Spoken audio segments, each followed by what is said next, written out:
bank failures, whether it's supply chain turmoil or energy market disruption, working people always pay the price. Meanwhile, corporations always somehow find a way to increase their profits. They always find a way. Financial crisis, profits go up. Mass unemployment, profits go up. Global pandemic, profits go up. War in Europe, profits go up. Increasing energy costs, profits go up. When supply chains ground to a halt when Putin invaded Ukraine and the economy reopened and demand surged everywhere all at once, the rest of us saw problems to solve. But in many corporate boardrooms, executives instead saw an opportunity. For the largest multinational corporations, inflation has been a perfect excuse to increase profits by raising prices far beyond the costs of their inputs. The main tool that many in this town look toward to rescue us from inflation, hiking interest rates, can do little to solve that problem. It's little wonder then that when American workers see the high prices at the grocery store, at the pharmacy counter, at the gas pump, along with rising borrowing costs for mortgages and credit cards and car loans, they remain skeptical of government and its willingness to address the challenges people face. Inflation, of course, is a complex problem. The Fed's been fighting it with a blunt tool, and we made progress. Inflation is at the lowest level in the last 2 years, giving hope that the price of consumer goods will continue to decline. And despite the experts' prediction, job growth remains strong. The country added 339,000 new jobs in May. Ohio's unemployment rate, 3.6%, is the state's lowest in 20 years. Unemployment for Black and brown Americans remains near historic lows. Think about what it actually means for workers in Alabama and Ohio and North Dakota and Louisiana and Minnesota and South Carolina. What that actually means for workers all over the country. It means Americans have more opportunity and choice in their lives, even in places they haven't seen a lot of options in recent years. It means people have the power to demand raises and retirement security and paid sick days and control over their schedules. It means more Americans have the dignity of work that comes with a good job that can provide for your family. And look where that kind of power for workers is taking us. Last month, wage growth outpaced inflation. That's the way it should be. Today's hearing comes at a critical time. Last week, the Fed decided to pause interest rate hikes after 10 consecutive increases and to maintain the rate at its current level. For the many of us who are concerned that further rate hikes could do more harm than good, it's welcome news. The challenge you face, Chair Powell, is to ensure that workers continue to see higher wages while also continuing to rein in inflation. In previous hearings, you've noted with justifiable pride how careful management of the economy helped millions of workers return to the job market.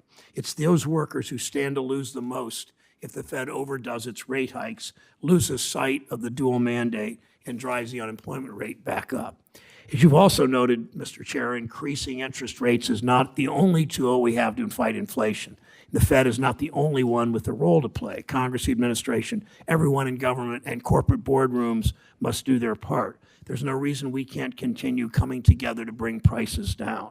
More policymakers are finally recognizing what those of us in Ohio have known for years, that outsourcing the production of pretty much everything may mean higher profits in the short term, but it won't lead to a resilient economy with a strong middle class in the long term. We've taken steps to strengthen our supply chains in hiring and been bringing critical manufacturing back to the U.S., the CHIPS Act, the bipartisan infrastructure law, a number of things. We must continue that progress instead of lowering demand, which is just economics textbook jargon for making people poorer, laying off workers, denying raises. Instead of lowering demand, we can produce more, we can build more, we can grow the economy from the middle out. It's also our first semi-annual report from the Fed since the string of bank failures this spring. Those failures were caused by the same issue at the heart of so many of our economic problems. It's the Wall Street business model. Executives lay off workers. They put short-term increases in quarterly profits and their own compensation above everything and everyone else. At Silicon Valley Bank and Signature Bank, those in charge pushed their banks to grow too big, too fast. They made risky bets. They got massive profits. Executives were paying themselves bonuses right up until the moment that at least one of these banks crashed. To most Americans, that's not surprising. People have gotten all too used to big bankers treating the industry more like a game or maybe more precisely, an endless ATM for themselves, secure in the knowledge they won't pay any real price if things go wrong. Mr. Chairman, as Senator Scott and I teamed up on a 21-2 vote yesterday, those days for bank executives are over. Chair Powell, I look forward to hearing today how the Fed will protect American workers in the fight against inflation and promote an economy with a strong, growing middle class. Senator Scott. Thank you, Chairman. Chair Powell, thanks for joining us today. Such an important time. Your last appearance before this committee was about 4 months ago, just days before the collapse of two banks. And while we continue to investigate those bank failures, it's important to examine the macro factors such as rising interest rates that contributed to the bank failures and the current economic stresses American families face every single day. Looking through the lens, I want to turn to you in your role as Chairman of the Federal Reserve, a role that requires constant scrutiny because the American people deserve nothing less than the best we can offer them, the greatest opportunity to succeed, and the strongest tools to pave their path. Unfortunately, the bank failures earlier this year shook confidence in our financial system. But thankfully, our healthy and well-managed institutions stepped up, and we have been able to weather the storm. However, I've been consistently disappointed in your Deputy Vice Chair of Supervision, Michael Barr. Just yesterday, this committee passed, as Chairman Brown just said, near unanimous legislation to encourage good corporate governance. But not just that. We also wanted to focus on the supervisory failure that was a part of the legislation. Those are not the same actions taken by Michael Barr. I asked him twice when he was here before the committee if he would fire bad bank supervisors for the supervisory neglect that contributed to the epic failures of SVB and Signature. He would not commit to doing anything. And I would ask you in your role as the active executive officer if you would take some action firing those responsible for missing what was glaringly obvious now to all of America, certainly should have been obvious to the supervisors. I've said from the beginning that this has been a failure in three parts, the SVB and Signature. It was a failure of the bank execs. The action that we took 21-2 yesterday reinforces Congress is willing to take the lead and hold bank executives accountable. Second failure was a supervisory failure, and that requires the Fed to hold folks accountable just like Congress did. And third, the Biden inflationary economy that has drove prices really high and resulted in 10 rate increases from you all. In the wake of Silicon Valley Bank's downfall, as the vice chair released his report on the failures, we heard directly from you that your role was to announce it, to get briefed on it, but not necessarily to be involved in the work of it.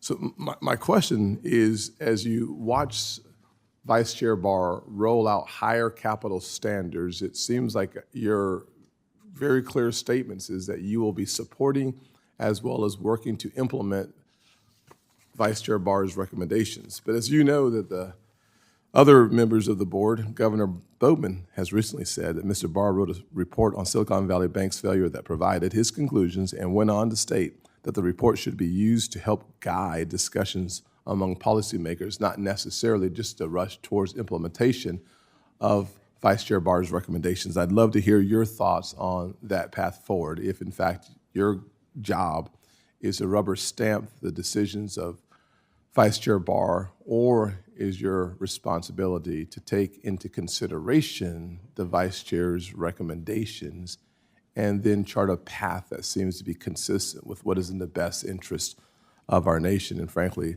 of our financial institutions? I do not believe that increasing significantly the capital standards is in the best interest of small businesses or people looking for loans. The more capital we put on the sidelines, the less capital there is for us to see our financial institutions loaning the money out. I look forward to continue our discussion during the question and answer time. Thanks, Senator Scott. Today we'll hear from the Chair of the Federal Reserve, Jerome Powell, on monetary policy and the state of our economy. Thank you for your public service, Chair Powell, and please present your testimony. Thank you. Thank you, Chairman Brown. Thank you, Ranking Member Scott, and other members of the committee.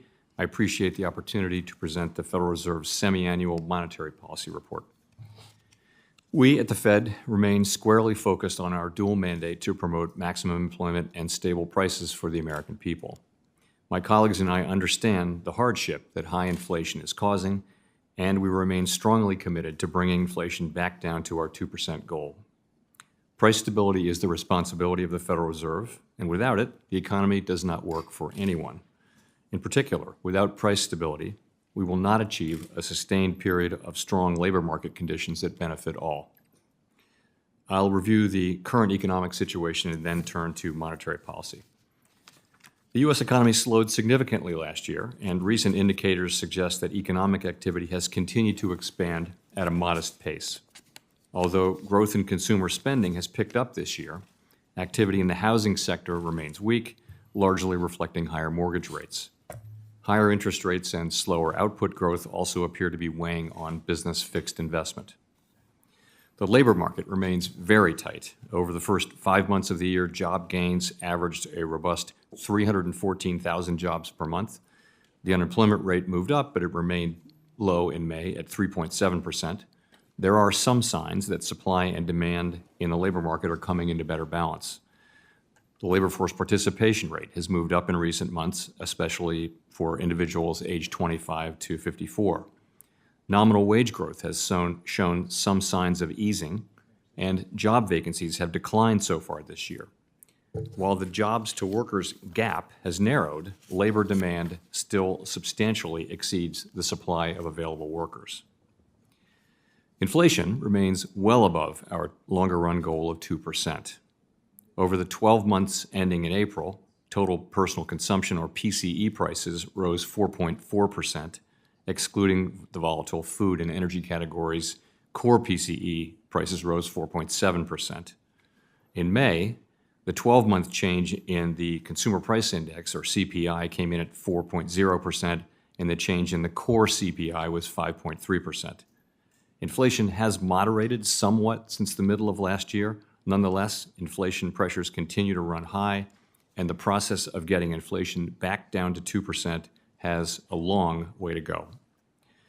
Despite elevated inflation, longer-term inflation expectations appear to remain well anchored, as reflected in a broad range of surveys of households, businesses, and forecasters, as well as measures from financial markets. With inflation remaining well above our longer-run goal of 2% and with labor market conditions remaining tight, the FOMC has significantly tightened the stance of monetary policy. We have raised our policy interest rate by 5 percentage points since early last year, and we've continued to reduce our security holdings at a brisk pace. We've been seeing the effects of our policy tightening on demand in the most interest rate sensitive sectors of the economy. It will take time, however, for the full effects of monetary restraint to be realized, especially on inflation.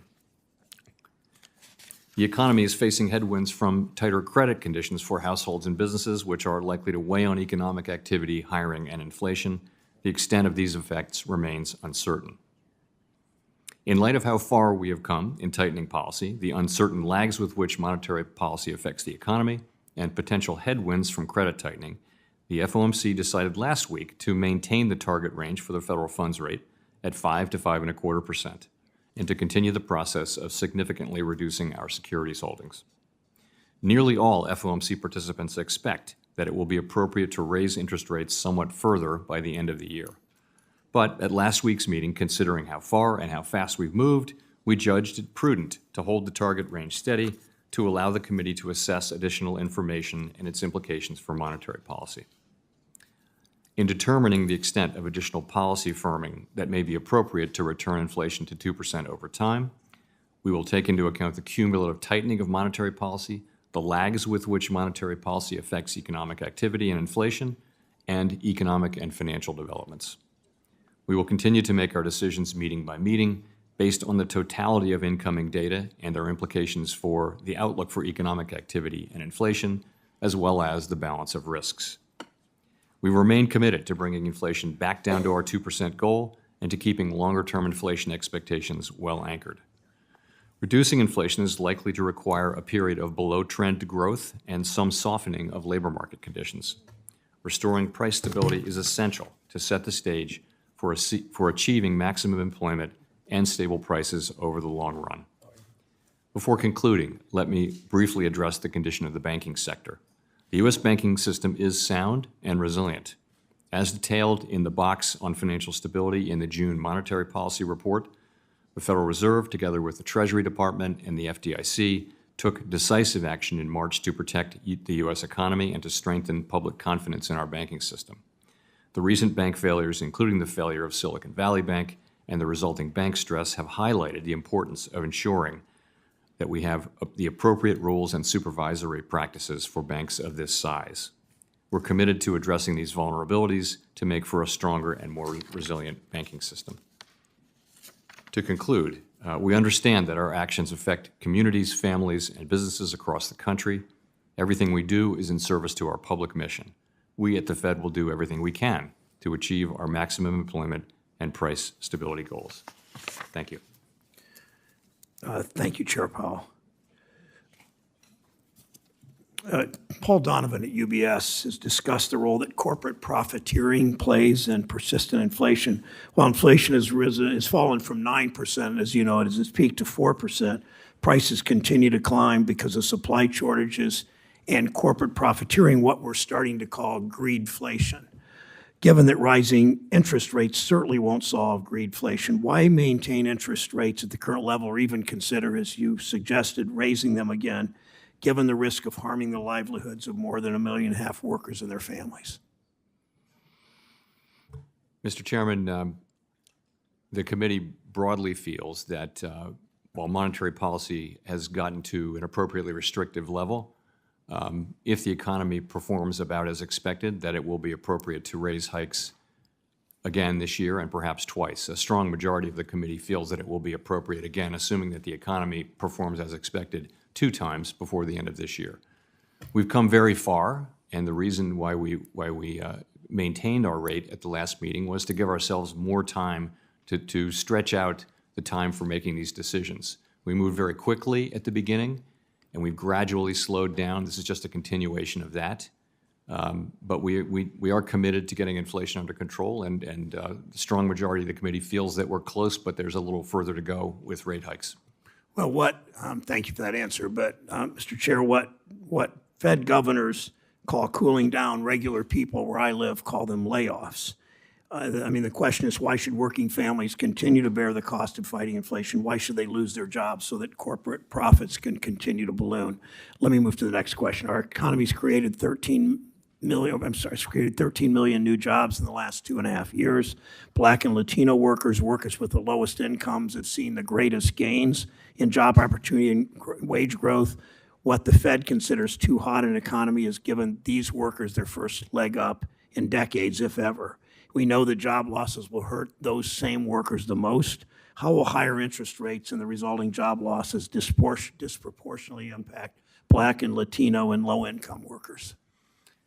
Well, we have quite an unusual situation in the labor market where we've had persistently much higher demand for workers than the available supply of workers. So some of the process of getting demand and supply back into alignment has been taking place through declining job openings and through lower quits rates and through wages that are moving, that are still very high, but moving into more sustainable levels of increase. So actually there hasn't been a meaningful increase in unemployment. The unemployment rate has bounced around at historically low levels, and that's fine. That would be the perfect way for this to continue to happen. There's no guarantee that will happen. I would just say that it is working families who suffer most directly and quickly from high inflation, and it is for the benefit of those people and all other people that we need to restore 2% inflation in this country on a sustained basis. And thank you, but the dual mandate suggests that those workers, that obviously you look out for those jobs and those workers, but we also know that those workers are the first to be laid off. And I would hope that in your next meeting, the Fed recognizes those disparities and gives them real weight as you make decisions that will likely at some point result in more layoffs. probably my last question. Since you last testified in front of this committee, we've had three of the largest bank failures in U.S. history. You explored that a bit at the end of your testimony because the executives at those banks failed at Banking 101. Regulators took swift and decisive actions to protect the banking system and depositors. Thank you for that. That's in stark contrast to regulators' supervisory failures in the years before the '08 financial crisis. What actions are you taking today to prevent more bank failures and to make sure banks do real risk management and address liquidity and other basic risks? And you may in part want to answer, I mean, he can do it himself, but Ranking Member Scott's comments on Vice Chair Barr and where that takes us. But what do you do to make sure banks do real risk management and address liquidity and other basic risks? So I would say we are committed, and I am personally committed to learning the right lessons from what happened in Silicon Valley Bank and the other two failures, and vigorously implementing appropriately. I think there's a clear need to strengthen both supervision and regulation of banks of that size. And I can go into more specifics in the course of the hearing, but I do think we need to learn those lessons, and I think we've started to do that. And it's something, what we saw was an unexpected bank failure overnight led to contagion and threatened the broader banking system, and that's not supposed to happen. And we're gonna take appropriate measures to reduce the chances that something like that would happen. Let me follow up briefly on that. The Fed plans to propose an overhauls we've talked about to existing bank capital requirements, so we have a more resilient banking sector. Is increasing capital requirements for banks with $100 billion or more in assets to prevent future bank failures, is that a strategy the Fed plans to, is willing to deploy to promote financial stability? So we have not come to there hasn't been a final proposal. There's been a draft proposal that's been circulated, but in my understanding, it's not final, and I know things are still moving around a little bit. So I don't really have a final proposal that I can comment on. I do think that the capital increases that are getting so much notice are really on the larger banks. There may be also some capital increases in the proposal for banks down to $100 billion, but not below that. And yesterday you said we want to, in particular, the G-SIBs, the 8 largest banks, to have very high levels of capital and liquidity. You stand by that statement? I did, and I said, of course, we did spend years raising capital and liquidity standards a great deal on those institutions, and I supported all of that. And then I concluded by saying that further increases, if they are proposed, will need to be justified. They'll, of course, as any change in rule would be. Senator Scott. Chairman, let's stay with the capital requirements as you and Chairman were talking about on the larger institutions, but frankly, throughout the entire banking system. Pre-financial crisis, capital levels were in the single digits. In the last decade, it seems capital is continually being raised. My question is, how much is too much, and when is enough enough? We are going down a path where something happens or something goes wrong, and the only default solution seems to be to raise the capital standards or the capital on the sidelines. And the formulas that I use are real simple formulas. The higher the capital standards, the lower the capital for the private sector, which means fewer loans and less capital for those who are actually creating jobs. And so when we have too much capital on the sidelines, then we have too little capital for actually creating and producing a vibrant economy. At some point, if you've raised it from single digits just a decade ago during the crisis, pre-crisis to now, frankly, rumors are as high as 20% for our G-SIBs is a possible outcome. How much is too much? So I think that's exactly the right question. As you point out, there is a trade-off between making the banks safer, more secure, more resilient. You want them to be very strong, particularly the largest banks, so that they can continue to intermediate and lend money and things like that, continue to function during even stressful situations. But with bank capital, it's always going to be a trade-off between the availability and cost of credit and how much safety. And I think that's the question we're going to be addressing and answering as part of this process. As you continue to work on fighting inflation, which I think is job one, another simple formula for those of us in the real world of business, we hear a lot of celebration around the jobs that are being created and the wage growth, but the way I look at it is wage increase minus inflation has led to less spending power. Do you disagree with that? No, I think that's right. Yeah.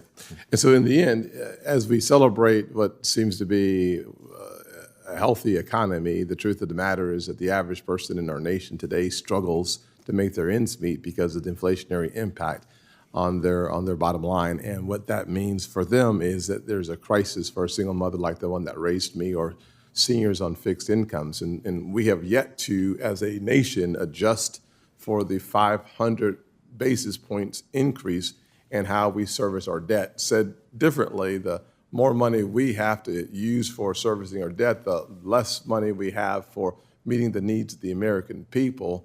Therefore, printing and spending $4 trillion after COVID was over has led to the inflation that we're seeing, and that, as a result, led to the 10 rate increases. So how do you, as chairman of the Federal Reserve, talk to policymakers about the importance of being responsible from a monetary perspective? I know I've seen and heard your comments that that's not your lane, but certainly the actions that we take here impacts, frankly, significantly what you have had to do in order to slow down Biden's absolutely explosive inflation.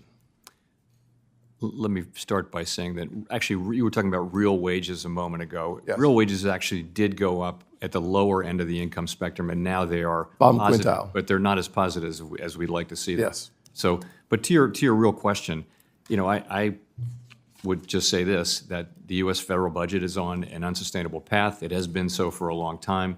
We need to deal with that sooner or later, and sooner is better than later. But that's what I can say, and that's what essentially all of my predecessors have said. We are not charged with supervising fiscal policy in any way. It's just, but as a high level matter from the standpoint of the economy, that's what I can say. Well, here's another analogy that works for me as a former football player, a running back. If my line isn't blocking and I keep getting my head hammered, I'm going to say something to the line. At some point, I think it's your responsibility to talk about the importance of fiscal responsibility. That to the side, my last thought and question for you is that SVB suffered because their bond portfolio ended up carrying water in a negative way. You have a $8 trillion balance sheet and beyond. Every report that I've read is that your bond portfolio, our bond portfolio, the Fed, is underwater as well. Can you talk to me about the losses that you're experiencing at the Fed from a bond perspective? Remember that the way it works at the Fed is when we buy assets during QE, we pay for them with overnight interest rate reserves, and for many, many years during the QE era, we've earned a spread, and we've been sending money to the Treasury way over $1 trillion since QE started. And so now that rates have gone back up to 5%, that process has reversed. And these are paper losses. They have absolutely no effect on our ability to conduct monetary policy or really on the economy. It's an accounting fact. If we retained capital, then that would be it would look completely different. But we don't. We give all of our profits to the Treasury. So you were giving profits to the Treasury, now you're not. That has an actual effect. I mean, Well, if I was getting $10 and now I'm not, there's an effect. Well, the Treasury then will have to borrow money that it doesn't get or raise taxes. It'll have to get the money to Correct. carry out the spending that Congress authorizes. Yeah. But that's not going to it's not going to affect interest rates and things like that much. To me, I have the holistic view of our economy where if, in fact, we have fewer dollars coming in, which requires us to raise taxes, that in the end has a real impact on American taxpayers. But thank you. Thank you. Senator Scott, Senator Menendez from New Jersey.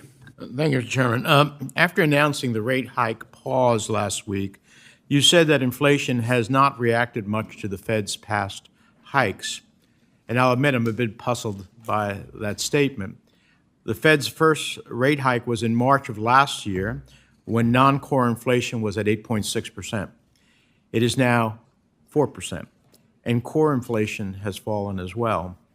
So that sounds like progress to me, especially when you consider that according to the San Francisco Federal Reserve, it can take more than a year for tax rate hikes to take full effect, which means that so far only 3 of the 10 rate hikes since last year are in full effect.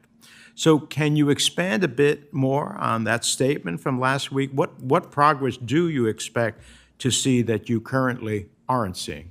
Sure. So, of course, you're absolutely right. Headline inflation has come down by essentially half, but that's largely due to energy prices coming down and commodity prices that go into food coming down. And those are not, I won't say that they're not affected at all by monetary policy, but they're principally affected by other things in the economy. You know, the war in Ukraine drove energy prices up quite a bit, and also food prices. That's not really, those things are not principally a function of monetary policy, although we probably have some effect at the margin. So we look at core inflation, and we look, you know, at how tight the economy is. We are seeing progress, for example, in supply chains getting better. That, again, is not really a function of monetary policy. Really, where monetary policy takes effect is in the service sector, and that's where we haven't seen much progress.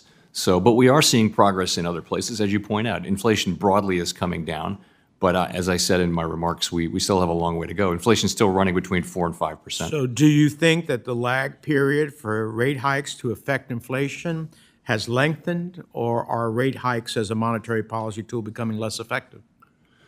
I don't think they're becoming less effective, but these are real questions. And the thing with lags is, this day and age, financial conditions react before we act. So the markets are already pricing in rate hikes. So that's quicker. But the effect of those financial conditions on the economy still takes time. It works very quickly on housing, for example, but less so on the service sector, which is not very interest sensitive. So I don't think that has changed. Others have a different view and different directions they think in which it's changed. There's not a consensus agreement on how long monetary policy takes to affect the economy. So some people think a very long time, some people think right away. So I tend to think let's look at the middle of that, and a year and change is that's not a bad way to look at it. But policy actually started tightening well before that. Before we didn't raise rates until March, but policy had already tightened substantially before the first rate hike in March. Well, I will say, I know that you have a dual mandate, you know that as well. The last jobs report shows that unemployment is starting to tick upward for women and African Americans. So I hope that the cure is not more consequential than what we're trying to achieve. Recent reports reported that there's almost $1.5 trillion in commercial mortgages that will come due in the next 2 years, many of them held by small and regional lenders.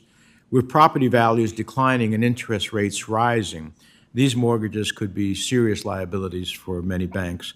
Do you think that we may see some banks fail as these mortgages come due? And if so, what can we do ahead of time to prevent that scenario?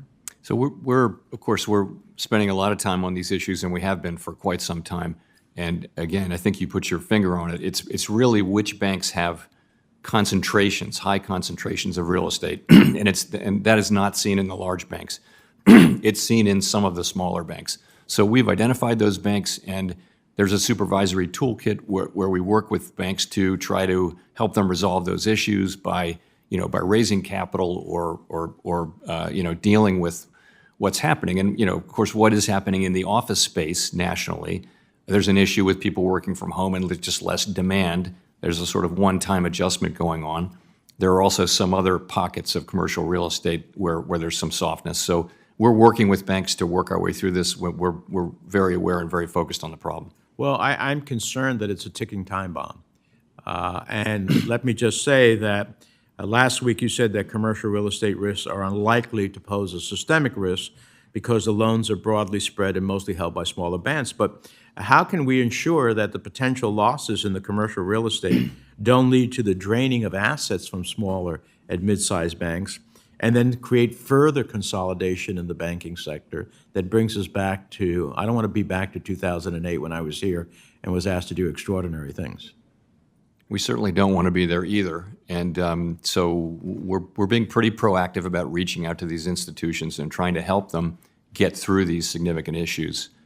Again, it's not all smaller banks. It's just some of them have high concentrations in real estate, and it's not in the large banks, which of course was where the problem was in 2008 and 9. Thank you, Mr. Chairman. Thanks, Chairman. Senator Kennedy of Louisiana is recognized for 5 minutes. Thank you, Mr. Chairman. Thank you for being here, Mr. Chairman, and to your colleagues. Thanks to all of you for giving so much to our country. As you know, our fiscal year, our meaning the federal government's fiscal year, begins October 1. We're in the process of putting together a budget. If we pass a budget, we meaning Congress passes a budget that increases spending by, let's say, 10%, roughly $650 billion, what will be the impact on inflation? So if it's, it depends on, of course, if it were funded by tax increases or other spending cuts, I guess in your hypothetical, it's not. It's so I think deficit spending at the margin stimulates the economy at the margin. It's a big economy, though. And what will be the impact on inflation? It would probably be a small effect on inflation ultimately, but there would be an effect through stimulation of the economy. It would be more demand, which would, just in general, I'm not commenting on. I know. I'm sort of commenting on fiscal policy here, but nonetheless, there would be an effect on inflation. I'm just asking you about basic economics. I just read a piece by one of your economists from the San Francisco Fed, Mr. Shapiro, who's arguing that labor costs have virtually nothing to do with service inflation and a negligible is a negligible factor in broader inflation. And I read this stuff from some of your people, and I just wonder what planet they parachuted in from. If Congress passes a budget, in my prior example, that reduces spending by 10%, roughly $650 billion, what impact will that have on inflation? So that would, you'd have less stimulus for demand, and you'd be cutting programs if you did that, and therefore you'd be slowing the economy down, and the impact would be less demand. Neither of these ideas affects the supply side at all. So less demand would mean less economic activity, less spending, and that would have a negative effect on inflation. Well, more stimulus by federal spending is inflationary. Is that right?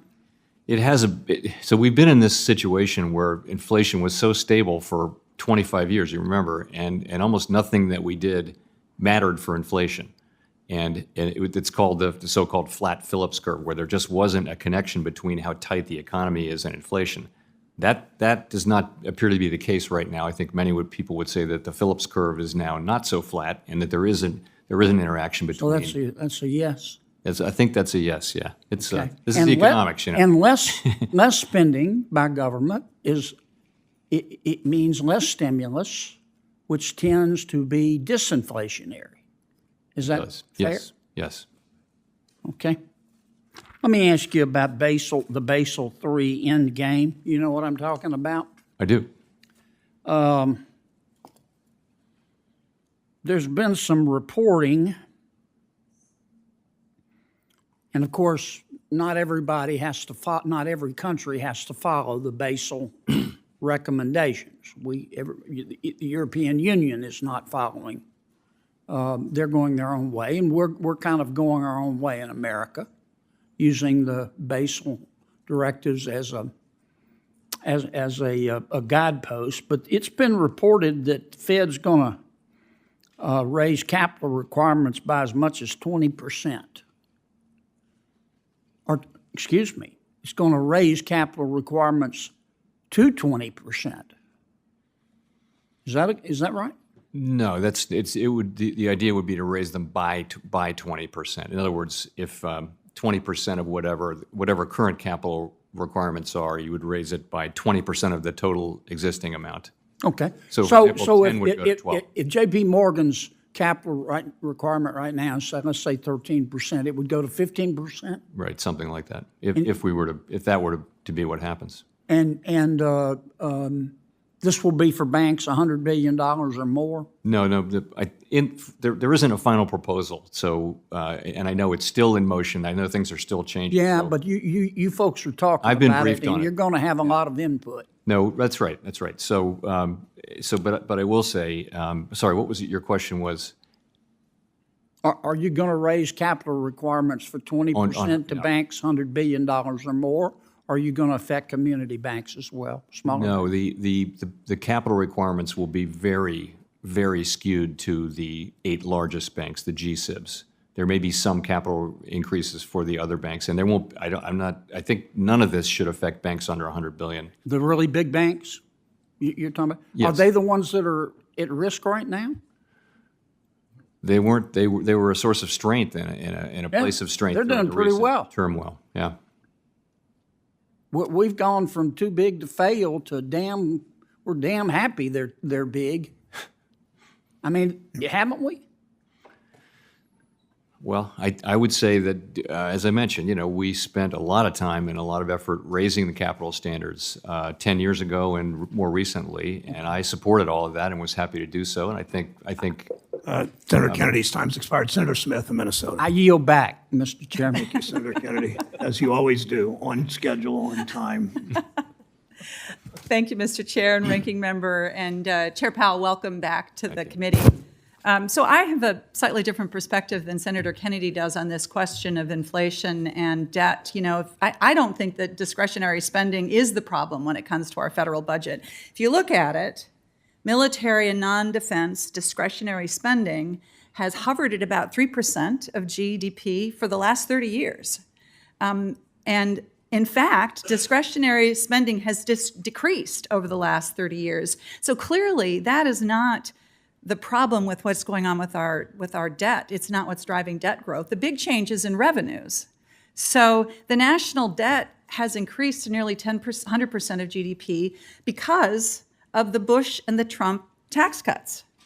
And without those tax cuts, in other words, if we'd left our tax levels at roughly what they were in the Clinton administration, which in no way restrained economic growth, the budget would only have been significantly out of balance during the Great Recession and during COVID.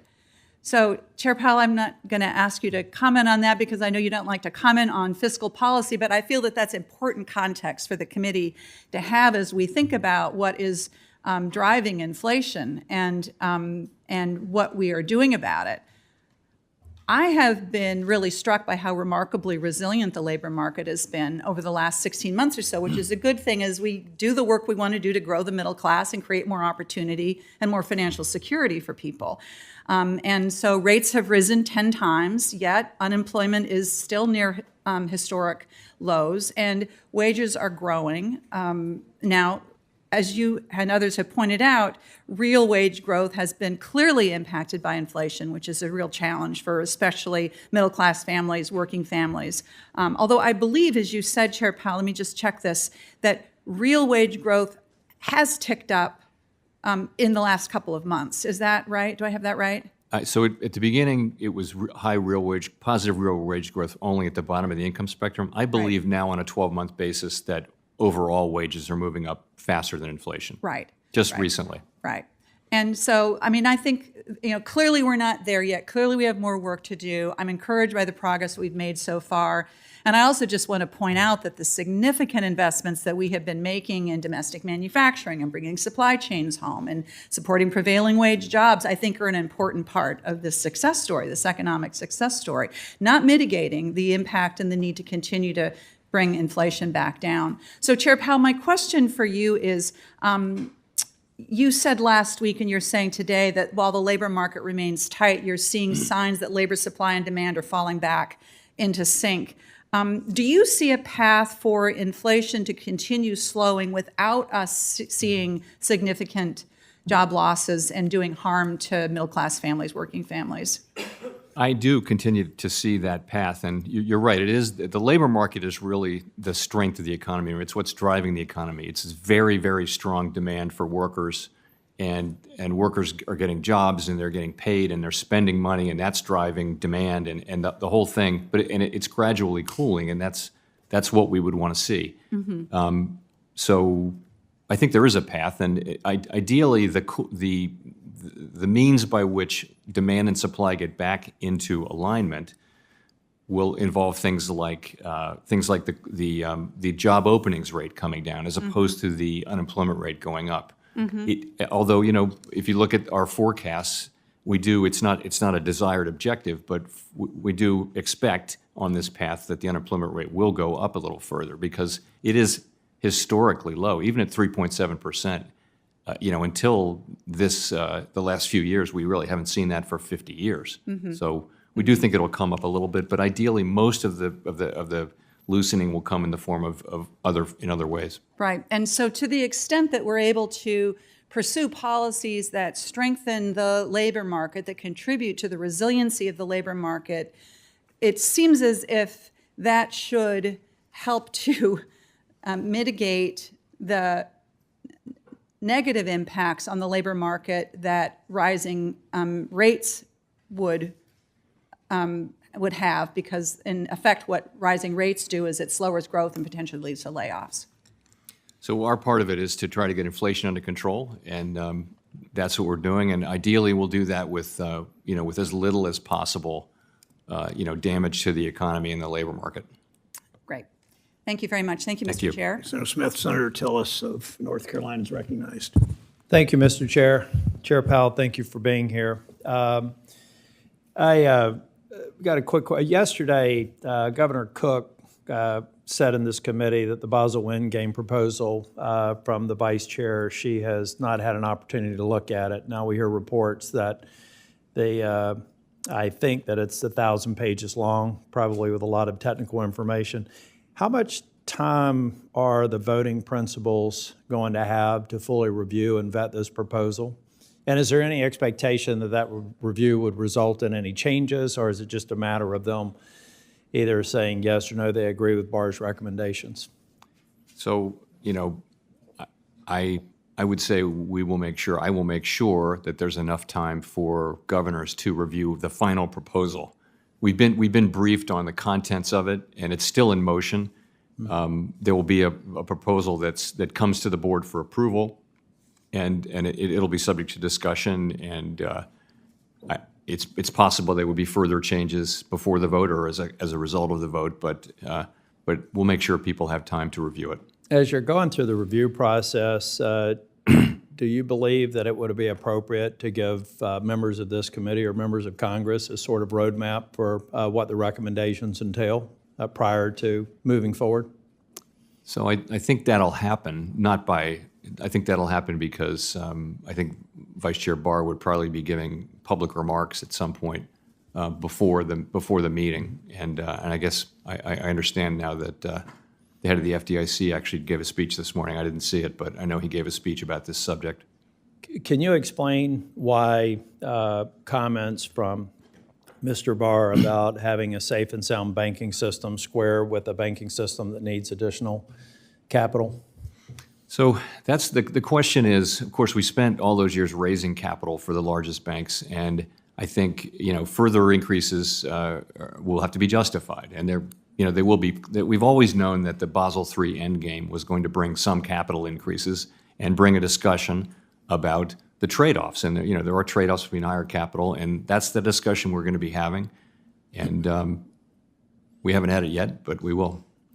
I watched your opening testimony in my office. Actually, Gus was there. He says hello. Chair Powell's met my office dog, but Hello back to Gus. but Tell him I said he was a good boy. Mr. Chair, you've you got me. I'm kind of curious about Silicon Valley Bank now. Yesterday, we had an appropriate hearing and a markup on executive compensation. I voted against it for a couple of reasons. I think we need to work on more tailoring, and I hope as it moves through, we can work in good faith to address some things that would get me to a yes. But another reason why, or one of the concerns I had about that meeting is I think we could pass an executive comp bill and think that we're done with the root causes of Silicon Valley Bank. I, for one, think it was equal parts of management malpractice and supervisory malpractice. So the question I have is who in the Fed is ultimately going to give me a straight answer on what the breakdowns were in the supervisory functions, who those people were, and to the extent that we found less than adequate supervision, what's the disposition of their jobs? Who's that person? Because I ask everybody and they say it's not in their lane. So who is the person that owns me? In the same way that we've mapped the CEO and various members of the bank having made egregious decisions that they should have their compensation clawed back, who can I talk to that says we've looked at the supervisory process, here were some lapses, they didn't use the optionality of 2155. We now are seeing increased reports of MRAs and MRIAs, so I think there are supervisors out there that are probably understanding Senate Bill 2155 better. But who can answer that question for me? This comes down to a handful of human beings who are responsible for the supervisory functions of SVB. Tough for me to say that something's not in my lane. So, Yeah. and I also think tough for Vice Chair Barr. So it is our lane. But I, you know, what? So if I can address what it is you're asking, though, it's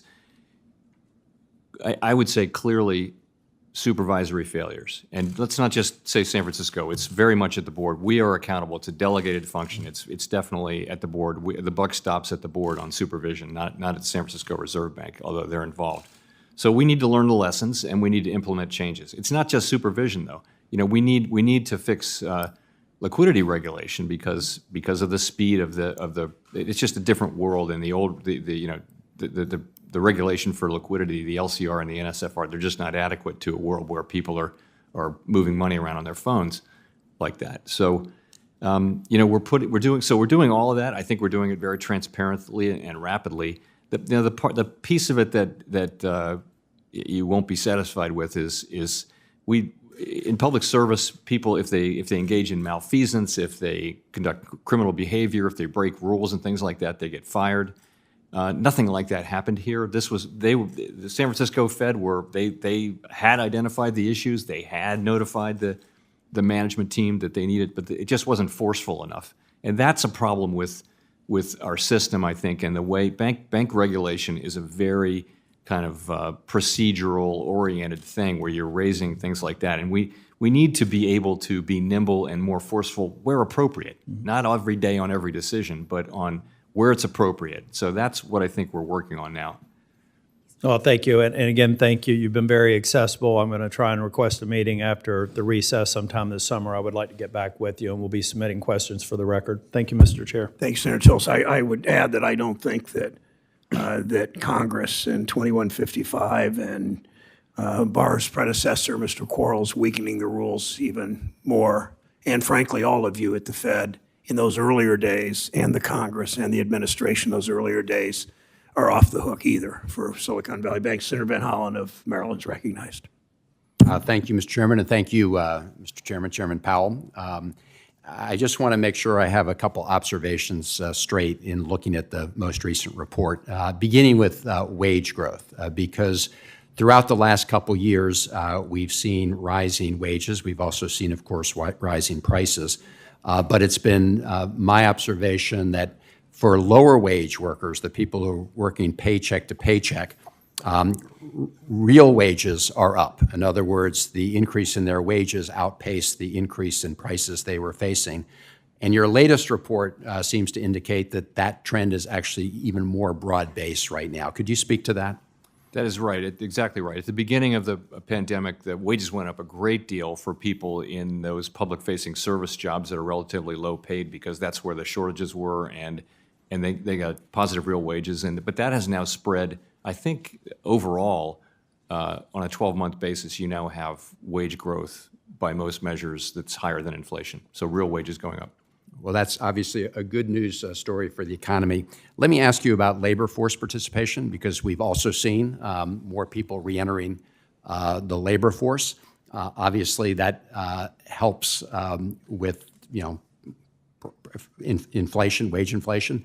And I understand that immigration actually has been an important part of that. Could you speak to the role of immigration in that sense? Sure. So participation has moved up, I think, more than we had expected. It did move up last year. We were very disappointed, and then now it has moved up, and that's more people in the labor force. The other thing that's happened, though, is immigration basically went to almost zero during the pandemic, and there's been quite a strong rebound in immigration, and that's creating more people in the workforce. So we think one of the reasons why businesses are reporting that labor supply and demand are getting into better balance is because of both participation and immigration. Thank you. I'm still hearing, and I know you are, and it's still a real phenomenon, that there are huge workforce shortages, especially in healthcare, nursing, all sorts of areas, and look forward to identifying ways to deal with those issues. So just a broad question on how you approach the decisions regarding interest rates, and I very much support the decision you and your colleagues made to pause the increase in interest rates. I understand you're going to continue to monitor the situation. I understand the signaling you've already given regarding the future, but you obviously have a dual mandate. You have mandate to maximize employment. You also have a price stability mandate. But then you also have this other responsibility regarding being a prudential regulator, overseeing the banks, including Silicon Valley Bank. So my question is this: to what extent did the crash at Silicon Valley Bank, and to what extent does continuing concerns about stability in the banking area impact the decisions that you make going forward with respect to interest rates? How is that factoring in? So there's pretty substantial research showing that when you have a shock to banking, like the one we had in March, to a sector of the banking industry, that if you come back in 6 months, you will see lower lending. And it doesn't appear immediately, but it's strong in the data. So we have been saying, we've been waiting to see that does play a part, at least in my thinking, that there may be a bit more tightening in the pipeline than there otherwise would have been. Now, we don't really see evidence of it yet, but then again, we wouldn't expect to see. But it all points to me in the same direction. We moved very, very quickly when we had to move quickly. We've been slowing down since last December, from 75 to 50 to 25 at every meeting. And now we're getting very close. We're at least close to where we think our destination is, where we think it is. And it only makes common sense to move at a careful pace. We don't want to do more than we have to, but we do think, overwhelmingly people on the committee do think that there's more rate hikes coming, but we want to make them at a pace that allows us to see incoming information so we make good decisions. Thank you. Thank you. Thanks, Senator Holland. Senator Vance is recognized from Ohio. Thank you, Mr. Chair, and Chairman Powell, thanks for being here. Good to see you. I want to sort of pick up on some of the questions that Senator Tillis was asking about Basel III, and in particular, some of the capital requirements and how they affect the regional banking ecosystem in particular. And maybe we can just sort of start with some background on the Silicon Valley Bank situation, just to make sure we're on the same page. I suspect we agree on this, but I want to sort of make sure, and if not, have a discussion about it. So Silicon Valley Bank, I think sort of broadly agree that the reason the bank ultimately collapsed is they were way too exposed to long-term interest rate risk, because the interest rates went up, their balance sheet deteriorated. That, of course, led to a liquidity crisis, and then the bank was put into receivership. One thing that I've heard a lot of folks talk about, and this is in the context of Basel III, but also in other contexts as well, is the idea that we need to increase capital requirements, in particular on some of the small and medium-sized banks. Of course, if we adopted Basel III, that would happen. But as I understand it, if Silicon Valley Bank, let's say in the years leading up to the crisis, were exposed to higher capital requirements, isn't it plausible that they would have satisfied those higher capital requirements by buying more long-term treasuries? Well, it doesn't matter what the assets were. You just have to have, capital is the difference between your assets and your liabilities. If they'd had more assets of whatever character, including treasuries, then they would have had more capital. Exactly. So I just want to be clear here. If they had bought long-term treasuries, not saying they would have done that, but if they had a higher capital requirement and they bought long-term treasuries, additional long-term treasuries, that would have in fact satisfied the higher capital requirement. In other words, treasuries could have been used. treasuries More are capital. So, Right. Well, no, they're an asset. Sorry, treasuries are an asset. You would have had to fund that somehow. So But then the follow-up question is, given how poor of a job they did at hedging against the long-term interest rate risk, if they had bought more long-term treasuries, do we think their balance sheet would have been in a better or a worse shape? they would have had a bigger loss, and more to the point, they would have still had overwhelmingly uninsured deposits Exactly. that were very Yep. runnable. Of course. So I want to sort of, the point that I'm making, which I'm sure you can kind of understand here, is that capital requirements are not necessarily a panacea to the type of banking run that we saw in the Silicon Valley Bank case. I think there's a very good argument that higher capital requirements on Silicon Valley Bank would have made the bank run worse, or even could have made it a more catastrophic or an even quicker failure. And at the very least, I don't think they would have helped. Do you agree with that?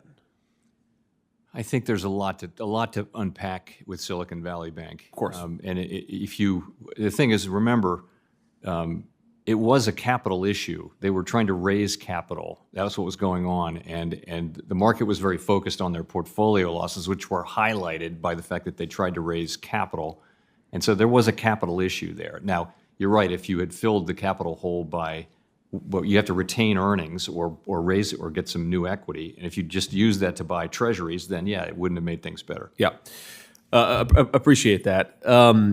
So one just final question I have just really is about the operation of the Fed here. And, we've talked about this privately. I've talked about this a lot on this committee. I know the chairman shares this concern. We have a lot of mid-tier banks in the state of Ohio, and I think that mid-tier, that three-tier banking ecosystem is really, really important. Huntington Bank in Columbus, Ohio, I believe, is the single largest SBA lender. If you look at the commercial and small business lending, a lot of it's being done by the mid-tier banks, and I feel like they're facing a lot of pressure from regulators and just in their business model, because they have seen some flight of deposits away from them and towards the larger banks. So I really worry about the potential problems we're creating for these banks from both a regulatory and a business model perspective. But I wonder, Chairman Powell, do you guys have, meaning at the Federal Reserve, do you guys have a standardized approach where you try to understand the capital cost of each tier of our banking system? Is that something you don't concern yourself with, or is it? No, we definitely concern ourselves with that. Okay. All of us, and I'll just speak for myself, really believe that we're lucky to have such a diverse group of institutions, from the community banks through the smaller regionals, the big regionals.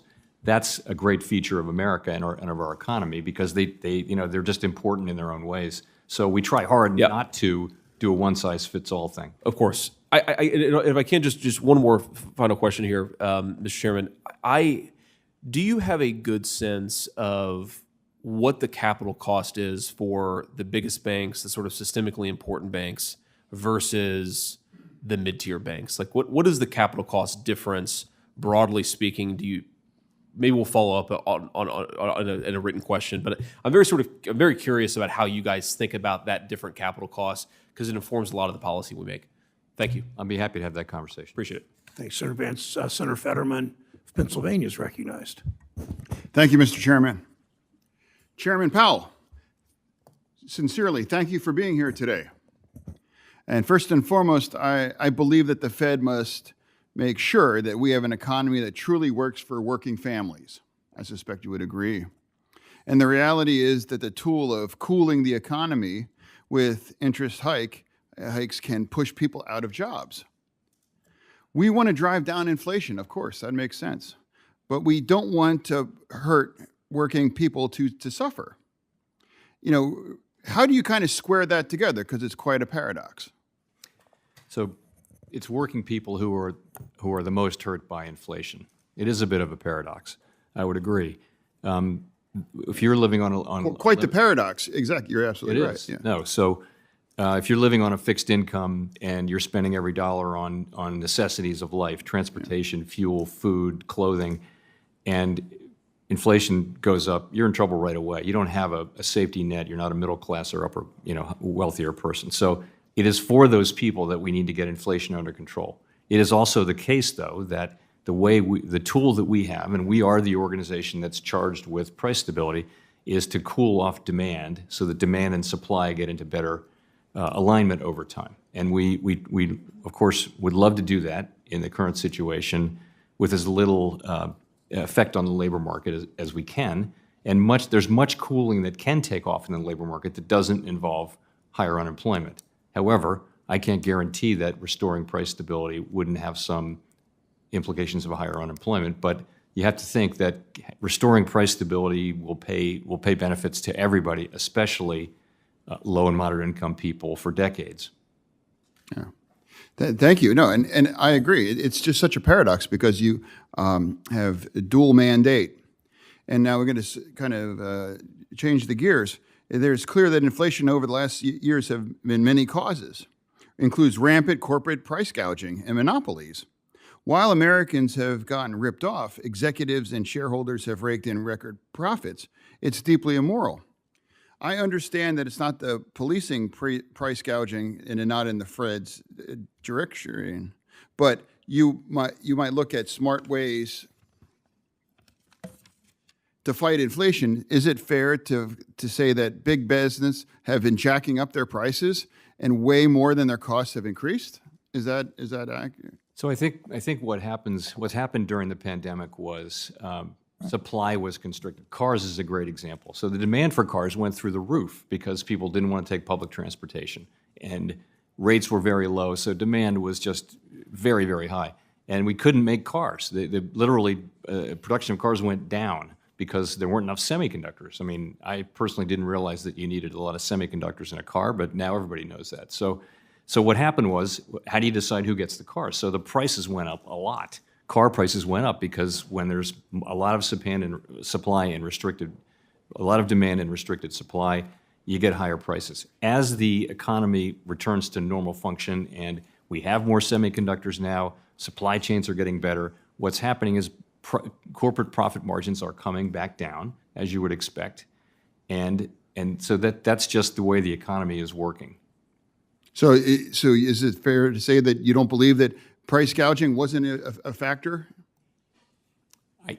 So I think that the collision between very strong demand and limited supply was a big factor, particularly as it relates to goods inflation. It's not much of a factor as it relates to housing services inflation or services inflation, which account for about 3/4 of inflation. Okay. All right, thank you. Thank you. Ceding the time back to the chairman. Thanks, Senator Fetterman. Senator Daines of Montana is recognized. Chairman, thank you. Mr. Powell, good to have you here this morning. In Montana, as well as the Mountain West, inflation remains above 5%. In fact, we're higher than any other region in the nation, whether it's gas stations, grocery stores, increasing prices, and its real-life impacts remain truly a top-of-mind and daily issue for Montanans. With inflation remaining stubbornly high, I can't help but reflect on the warning signs that were ignored by my colleagues across the aisle while they raced to push through trillions of dollars in partisan spending disguised as COVID relief. And now the American people are bearing the brunt of this reckless spending. In fact, for the average American, unless you've received a nearly 16% pay raise over the past 2 years, you've effectively received a pay cut. Chair Powell, I urge you and the Fed to remain vigilant and steadfast in your effort to rein in inflation for the sake of all Americans. Unfortunately, record high inflation is not the only crisis the Fed is having to navigate.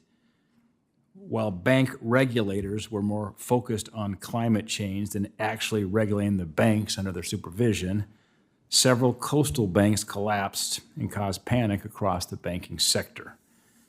Before the dust even settled, Several of my colleagues across the aisle immediately began calling for increased regulations and greater capital requirements for banks, with little appreciation for the negative impacts these changes would have on small and mid-sized banks across the country.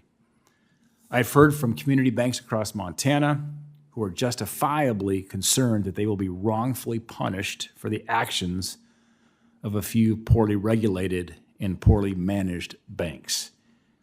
You mentioned several times in your testimony yesterday and again here today that the U.S. banks remain strong and well capitalized. Chair Powell, if banks are so well capitalized, why the urgency now to increase capital requirements that would really prevent another Silicon Valley Bank? Well, let me say first that I think we don't have a final proposal to talk about yet. When we do, we'll be able to talk much more specifically about it. But for community banks and banks, any banks under $100 billion, I don't think they're going to be part of this proposal. So we're really talking about principally the very largest banks, the GSIBs, and to a lesser extent, the banks, the regionals, and then the banks between 100 and 250. And yes, the right question. The question is more capital the answer? And we'll be addressing that. We'll be making a proposal. We'll be soliciting public comment on that. I'm well aware that there's a trade-off here. More capital means more stable banks. It means stronger banks, but there's also a trade-off there. And with capital, you've got to make a judgment about where you draw that line. Yeah, and to that point, increasing the capital requirements could in turn decrease lending. Will the impact this have on small businesses who may not be able to get a loan be taken into account before you finalize a proposal? Yes, I mean, the thing is, stronger capital means banks will be able to continue to lend during difficult times too, right? So that's why we do it, is for those stressful times. But it is a judgment call, and there's a lot of science and arithmetic that goes into it. But ultimately, deciding how high to go is a challenging question. And we're going to be making a proposal, and I'll personally be listening carefully to the comments. You alluded to focus more on the GSIBs and trying to spare the smaller banks, perhaps, from the impact. And I realize the proposal is still being developed, is not finally baked yet. But are you prepared to commit to sparing the smaller community banks from changes the Fed might propose on capital requirements?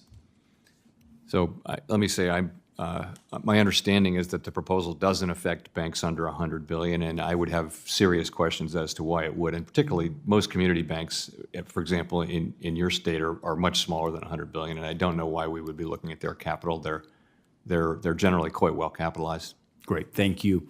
I'm going to turn on inflation, back to that earlier statement. I appreciate the wait-and-see approach the FMOC took at its most recent meeting. But as I noted in my remarks, inflation does remain stubbornly high, particularly in the Mountain West, and labor markets remain as tight as we've ever seen. It was noted, however, that the committee is poised to continue raising rates later this year. My final question, could you expand just a bit more on your outlook for the rest of the year and speak to your continued commitment to do whatever is necessary to bring inflation back to your 2% target? Yes, so I think if you look at the committee's forecasts, and mine are very similar, we expect modest growth going forward. Growth in the below the sort of longer run growth rate of the United States economy, which is around 2% or a little bit less. Growth lower than that, and we expect the labor market to continue to gradually cool off. And with that, there's an expectation that inflation will continue to move down later this year. And if things happen that are sort of broadly in keeping with that, the strong majority of the committee believes that it will be appropriate to raise the federal funds rate again once or twice by the end of the year. A strong majority came down on twice between now and the end of the year. So I think the data will tell us what to do. I think the point of our meeting, the last meeting, was really to moderate the pace of our decision-making on this because, it was very important to move quickly last year, and we did. It's not so important now because we've come so far and we're relatively close, we think, to where we need to get. But we will, I mean, people should believe, and broadly speaking, the data show that they do believe, that we will do what it takes to get inflation down to 2% over time. Thank you. Senator Hagerty from Tennessee is recognized. Thank you, Mr. Chairman. And Chairman Powell, good to see you again. I'd like to start with something that has troubled me since our hearing yesterday regarding the Basel III Endgame proposal that's coming forward by Vice Chair Barr. The proposal is going to have far-reaching ramifications, I think. It's rumored to have over 1,000 pages in it. Yet when I asked Governor Cook about the proposal yesterday, she told me she hadn't seen it, has not reviewed it. And my understanding is that the agencies, including the Fed, are due to vote on this on the 18th of July. And given the fact, and I think Senator Warner described it aptly yesterday, the potential for a perfect storm here, if the rumors that we're hearing about capital requirement increases that may be proposed are true, this may come at a time, banks may be preparing for a capital increase at a time when we absolutely need banks to be lending, not constraining lending by raising capital requirements. So I think there are numerous analyses, the impacts on the small business community, on the banking system need to be taken into account. And I'm very concerned, particularly in light of Governor Cook's response that she had not reviewed it, hasn't seen it, and didn't seem to have any perspective on it at this point in time. It's a very short window to undertake a decision on something as complex as we may be talking about with over 1,000 pages in this report. So my question of you is, how will this process be managed at the Fed in terms of the decision-making and the analyses that need to take place? So I'll make sure that governors have enough time to carefully evaluate this. So the staff has been briefing governors, for the past few weeks about what. But the proposal is still evolving, though. You're still. I mean, I'm hearing even as recently as this morning, things are moving still. So it's not possible when you say we haven't seen it. We have not seen a final proposal. There isn't something to send to the committee, and I think. You can be briefed on the current state of where things are, and I have been in detail. But ultimately, when you sit down to read this large document, I'm going to wait for the final version to really do that. But you're right to point to the need for time to evaluate it. Yeah, Governor Cook's response to me as she deflected yesterday just left me with a great concern. So I appreciate it. I just see no need to rush here given the significance of what's happening. And frankly, the other concerns you and I have discussed in terms of where we are today, I think it warrants very deep consideration. I'd like to turn to another item that you and I have also discussed in the past, Mr. Chairman, and that has to do with bank mergers. And if you think about a potential bank that's in distress, all things being equal, would we be better off for that bank, that distressed bank, to undertake a merger or acquisition, or would we be better off to let it enter into receivership? The former. Certainly, I agree with you. Yet we also, in the case of First Republic Bank, it was like a slow-moving train. Stock price had collapsed. There were actually, in my understanding, 11 different financial institutions that put forward proposals that would have, been a rescue package for the bank. Yet none went far enough to achieve an actual merger or an acquisition in that place. In fact, they let it go into receivership. And, my concern is that this administration has created such a negative environment for consolidations that it's a real issue. My question of you is, do you think the current state we are, should we allow more banks to merge, especially given the stress that we're seeing in the system? So I think there was every chance given for and much hope bestowed on the idea of having that bank sold before it went into receivership. It just they couldn't make it happen, and that's unfortunate. Everyone would have loved to see that outcome rather than a receivership. No one wanted that to be the case. I'm certainly in that camp as well. Yeah, my view is that there's an environment right now of uncertainty as the banking community looks at mergers and acquisitions in the guidance that the White House has given about very negative in terms of mergers and acquisitions against consolidations. I think that institutions are very reticent to move forward, and that's why I've introduced the Depositor Protection Act, which, among its many provisions, is going to provide a green light to well-capitalized, well-rated banks to merge with institutions that are under distress without having regulatory interference. And so as the committee moves forward, I hope that we're going to have opportunity to work on this legislation. I hope we can remove needless regulatory hurdles, and I hope we can actually encourage mergers and acquisitions that will protect taxpayers. One final point I'd like to raise with you, Mr. Chair. It's something that you identified nearly a decade ago.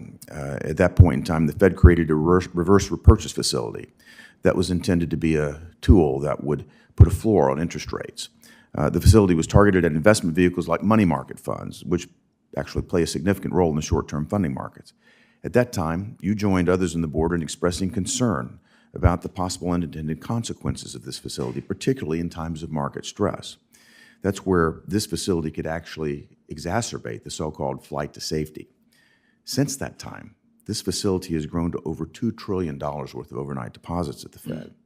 So I'd love for you to walk us through, if you might, the potential risks that this facility might pose, and take us through how it relates to basically pulling deposits out of the banking system at a time when we like to retain those deposits. So the reverse repo facility really hasn't increased. In fact, it's shrunk in size since the events of March. So it's really not on net accounting for the decline in deposits. Really what's happening there is that market rates are higher than deposit rates, and depositors are moving their money. This happens in every cycle.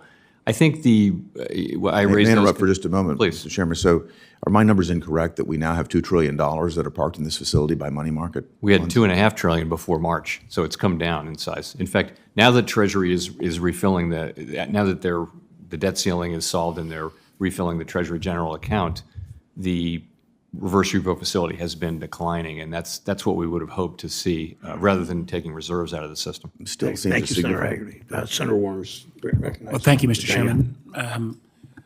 The challenge of coming a bit late, you kind of asked my question, but Mr. Chairman, great to see you again. I'm going to at least ask a variation on my of the same question I think a number of members have asked, and I know a lot of us are sometimes get the advantage of being Monday morning quarterbacks on how you navigate through monetary policy. I think you've generally done a pretty good job. I'm very grateful that you're on a pause. I hope that pause, as the data comes through, continues. But we definitely have some stresses with that monetary policy. Secondly, you were doing what, again, I think people on both sides of the aisle have called for in terms of quantitative tightening. And again, that doesn't have the immediate effect that the monetary policy has. But as we've discussed, and I think Senator Hagerty raised, we also have, the appropriate review that Vice Chair or Barr for Supervision is doing on capital standards. And I think Senator Hagerty and my staff told me even used the term I was going to use, perfect storm of these three all coming together. I borrowed your term from yesterday and properly acknowledged that, Senator Warner. I'll call it very stressful situation. And I understand, I think you pointed out to my friend from Tennessee, the capital requirements will phase in, but you could have all three of these events come together. I think you've addressed this already, but I just want to add my voice to that concern. Safety and soundness, you got a lot of jobs, safety and soundness, inflation control, and full employment. That full employment piece could be affected by this potential perfect storm. And again, I hope all of your colleagues, I raised this with the other members, the nominees for the Fed yesterday, and I hope you will, and again, I think you've been asked in the House, you've been asked here. I don't know if you've got anything else you want to add to what you've already responded on that, but. I'll just say you're right. We're thinking very much about that. Fortunately, it's been orderly. The shrinkage of the balance sheet has been quite orderly. There's still a very, very high level of cash reserves in the system, and we don't think they'll be scarce anytime soon. We think the refilling of the Treasury General account, people have been focused on that for a couple of months. So far, early days, that seems to be going well. We're watching it very carefully. But again, and it's easy to sometimes sit up here and attack rather than manage all three of these, but there could be this moment in time where these factors all come together that could have a really negative effect on the economy. Let me move to something I think that's not been raised. I have huge concerns We've all litigated back and forth causation on SVB. But one of the things that happened when you get, $40+ billion coming out of an institution in 6 hours, driven by an internet-based run, that is, I don't know what regulatory framework prevents that. And while I was glad that the SEC Chair Gensler put out a commentary that's saying, we do need to take a look on more transparency on short selling. We're not, we've found in the past short selling bars themselves don't prevent some of this. One of the things that a New York Fed official mentioned is how do we get rid of the stigma of a bank going, to the window. I mean, the thing is, rather than Fed being lender always of last resort, if we have that liquidity window, it's available. Banks are reluctant to use it, but in an era where people can move capital so quickly, having that liquidity tool available and not taking a huge amount of hits for using it would seem to me to be something that could at least take on this question of these internet-driven runs, which so far I've not heard from anybody on either sides of the aisle a really good suggestion, including I've thrown out a lot of suggestions that frankly, after upon reflection, I'm not sure make that much sense. But this liquidity tool of using the window, the Fed discount window, is there a way to think about getting rid of the stigma? And maybe we as policymakers ought to make that point as well. But could you address that, Well, Mr. Chairman? it's critically important that people be able to use and willing to use the discount window and also the bank term funding facility, other facilities that we set up, and that they aren't marked down by the markets for doing that. And so Or marked down by the regulators or the examiners. yeah. But the concern is that markets will see this, and so I would say the first thing is do no harm, and that is the Dodd-Frank provided disclosure of names and things like that at a quicker pace. That's one of the reasons banks don't want to do this is they know their name's coming. Just don't. I wouldn't bring that. I think whenever you look at changing that disclosure around use of these facilities or that, you should really consider that you're going to make the stigma worse. I actually think it's good that banks have been willing to use the discount window and the new facility during this crisis, and it's almost like the stigma is a little bit less than it was. I want to think that anyway. Thanks, Senator. Senator Cortez Masto of Nevada's next. Two Republicans in a row I called on, so Senator Britt, you will be after Senator Cortez Masto of Nevada. Thank you, Mr. Chairman. Chairman Powell, it's great to see you again. Thank you. I'm very glad that yesterday, I think Senator Warner mentioned this, we had hearings for nominees to the Federal Reserve, and one of the nominees is the first Hispanic to sit on the Federal Reserve, Dr. Adriana Kugler, who has extensive experience economically as well as including congressionally confirmed positions. I'm looking forward to supporting her confirmation as well. Let me talk to you a little bit about tougher lending standards that might be affecting inflation as interest rates increase. Yesterday, Raphael Bostic, president of the Federal Reserve Bank of Atlanta, published a blog post noting that the tightening bank lending standards we see are directly due to the Federal Reserve's higher interest rates. Do you think that the credit tightening we see from regional banks is acting as an effective substitute to an additional interest rate hike? It may be. We've been looking for that. We actually don't see a lot of evidence of additional tightening on top of what we had already been seeing yet, but we're keeping our eyes out for that. And so then what are some risks if the FOMC continues to raise interest rates despite seeing the impact of these rate increases already resulting in more credit tightening and higher housing costs? And we talked a little bit about this. So the risk is that the reason we've slowed down, really since last December, we slowed from 75 to 50 basis points per meeting to 25 at every meeting. And now as we get closer and closer to what we believe will be our it's uncertain, but we think our destination is, we've slowed down a little further. So we're trying to avoid the mistake of going too far. And that's all it is. And as you can see, overwhelmingly, people on the committee do believe that it will be appropriate to raise hikes 1 or 2 additional times. A strong majority believes 2 times this year if the economy performs as expected. Thank you. And so I'm going to jump to employment, and this is something I talked about yesterday as well, because Nevada has this sort of workforce paradox. The most recent data shows that in Nevada, with both the biggest increase in job growth and the highest unemployment rate, I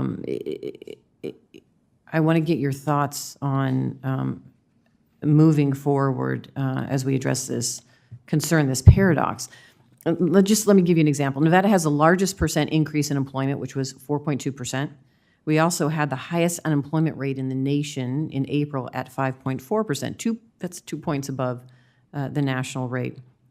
As you consider the Federal Reserve's mandate to keep unemployment levels low, how do you consider states like Nevada where there is that paradox? So we only have the one federal funds rate. We really can't. We have to look at the national level, although we're well aware of different labor markets and also other interesting characteristics in Nevada. Well, and we've talked about this because the labor market, particularly in the service industry, has been a drag, and we've seen that in Nevada. And you and I have talked about this as well. Is that something you consider as you look at the numbers, particularly in the service industry, and what are you seeing? So we're seeing in service industry is really where you still see labor shortages. You still have a very high number of job openings compared to the number of unemployed people. And I think even in Nevada, you've got a job openings ratio to unemployed of 1.4 or something like that. That was unheard of before this period of time. And that just means there's still tremendous demand. And of course, in Nevada, it would largely be in, travel and entertainment sector, I would intuit. And then talk about the housing data, if you would. It's another conversation we had, and how much of a drag that is on the economy as well, and what you're seeing. So housing is very interest-sensitive spending. Mortgage rates are very sensitive to our policies, and housing construction and housing sales and things like that are very sensitive to mortgage rates. So you saw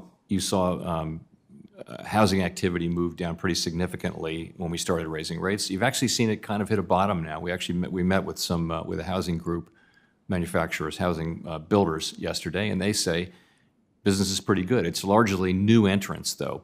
Many people have low rate mortgages that they're not eager to get out of, and so the sort of strength you see now is new buyers coming into the market. So the market seems to be improving.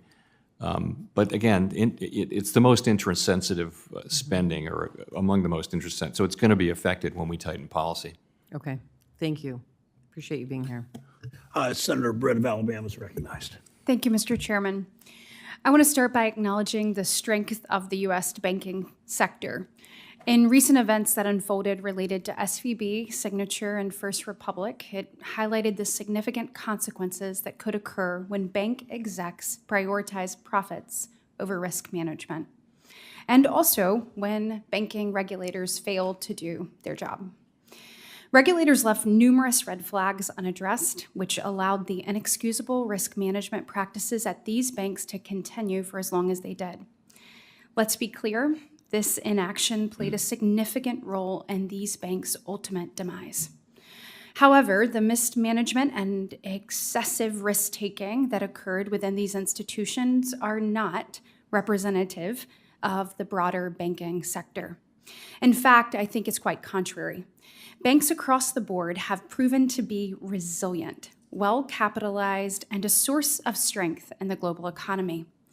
In fact, I think you see that the U.S., comprised of banks of all sizes, is the world's most dynamic banking system.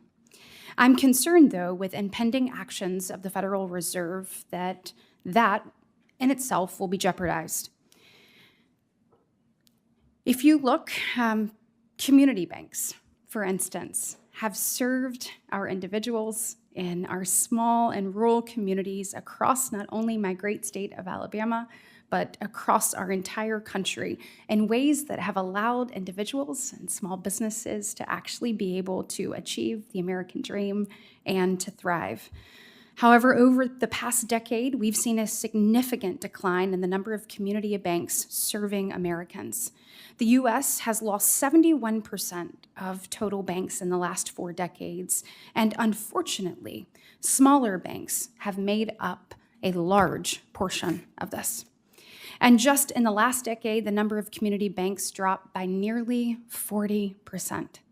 That is completely and totally unacceptable. When we look at the vital role that they play in each and every one of our communities, we have to make sure that that strength is maintained and not undercut. In the face of these declining numbers, the Federal Reserve is considering proposals that could further contribute to the decrease in small and mid-sized banks. Chair Powell, as the Fed is considering changes to the current banking regulatory framework, including stricter capital requirements that Vice Chair Barr has advocated for, how is the Federal Reserve evaluating the downstream impact of these on our smaller community banks?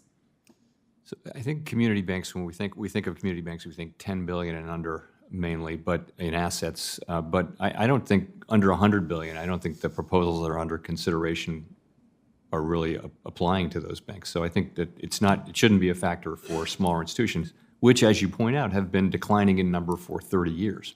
So what do we do to support them? From your perspective, what is the Fed doing to support community banks and rural banks, or creating conditions where they can thrive? So there are these secular forces that are driving interstate banking, and also just population moving out of, you see rural areas that have lost half their population, things like that. So we can't do much about that.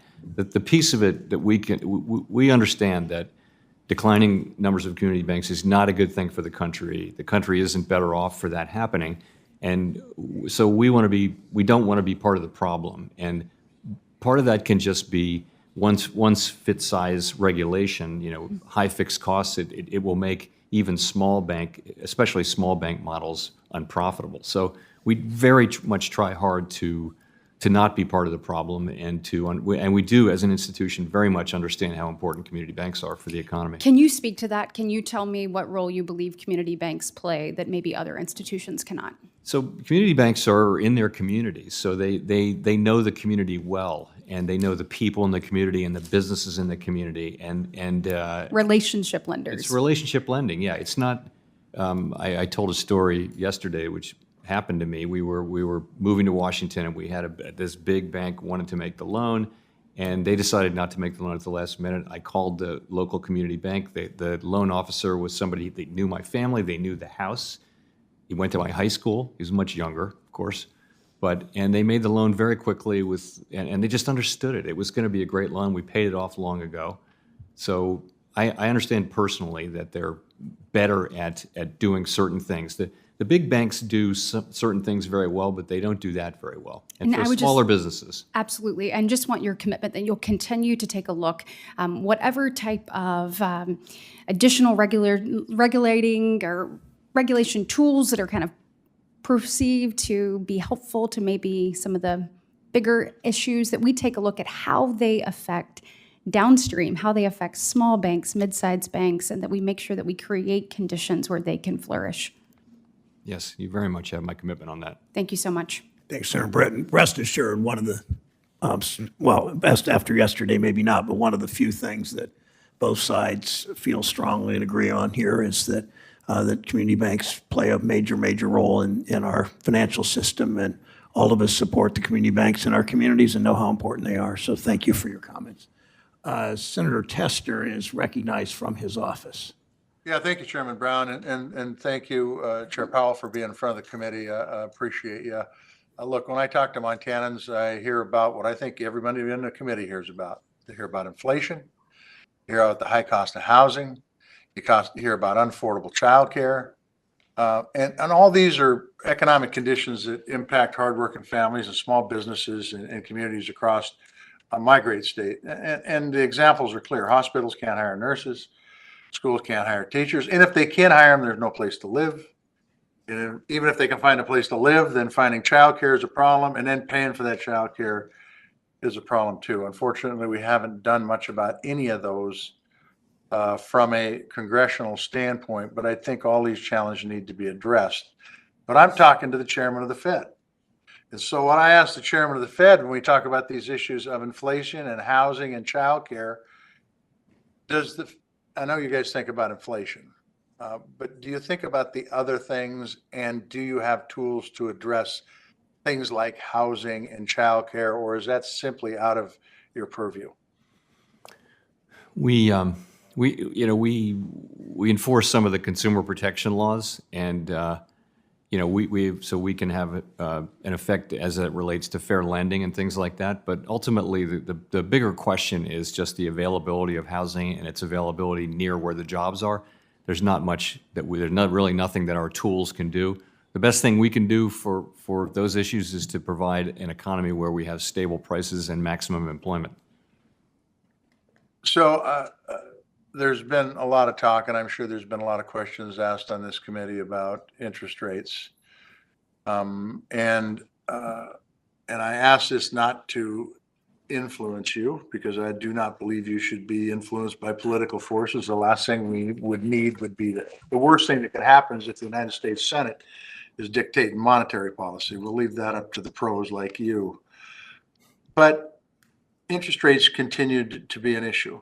You are fully aware that the debt deal that was struck clawed back unspent COVID dollars. You are familiar that there are some supply chain issues in this country that have impacts on inflation, as I think the COVID money will have some impacts. And there's some other things out there that I know you're looking at. So I'm going to ask you a question that I'm sure you've been asked already, but what's going to be the key determinant as to whether you raise rates or leave them where they're at? Or I don't think dropping them would be appropriate, but what are the things you're looking at to make those kind of decisions? Well, I would say that if we see the economy performing about as we expect, then 2/3 of the committee really thought it would be appropriate to raise rates a couple of times between now and the end of the year. So what do we expect? We expect continued modest growth. We expect continued gradual cooling off of the labor market, gradual better alignment of supply and demand, and we expect inflation to be improving. And so if all those things happen, we think we're within a couple of rate hikes of the level we need to get to. We want to get to a level where we're confident that inflation is and will continue to move, is moving and will continue to move down to 2% over time. That's and not a higher level, that level. And so that's why we've slowed down here, as we think we are getting close to that level. Okay, so let's think out past that. What factors are you going to look at that would determine a lowering in interest rates then? So we don't see that happening anytime soon, and the test for that is that we're confident that inflation is moving back down to our 2% goal. We want to have some confidence.